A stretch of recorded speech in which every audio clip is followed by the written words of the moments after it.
இந்த பதிவுல நம்ம என்ன தகவல் பார்க்க போறோம் அப்படின்னா, முருகப்பெருமானுடைய அறுபடை வீடுகள்ல ஒன்றான சுவாமி மலையினுடைய சிறப்பு என்ன அப்படிங்கிறத இந்த பதிவுல ரொம்ப சுருக்கமா பார்க்க போறோம். பதிவு முழுமையா பாருங்க. முருகப்பெருமான் தன் தந்தை சிவபெருமானுக்கு ஓம் எனும் மந்திரத்தின் பொருளை உபதேசம் செய்த இடம்தான் இந்த சுவாமி மலை.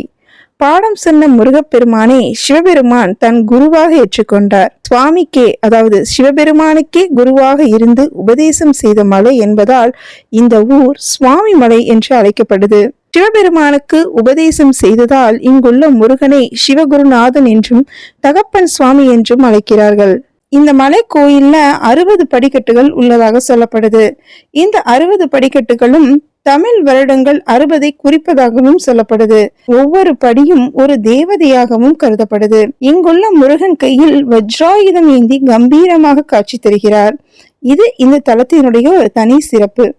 அறிவு யாரிடம் இருந்தாலும் அதை ஏற்றுக்கொள்வதற்கு தயங்கக்கூடாது என்பதையும், உண்மையான ஞானம் வயது முதிர்ச்சியால் மட்டுமல்ல, தெளிவான சிந்தனையாலும் கிடைக்கும் என்பதையும் சுவாமி மலை நமக்கு உணர்த்துகிறது.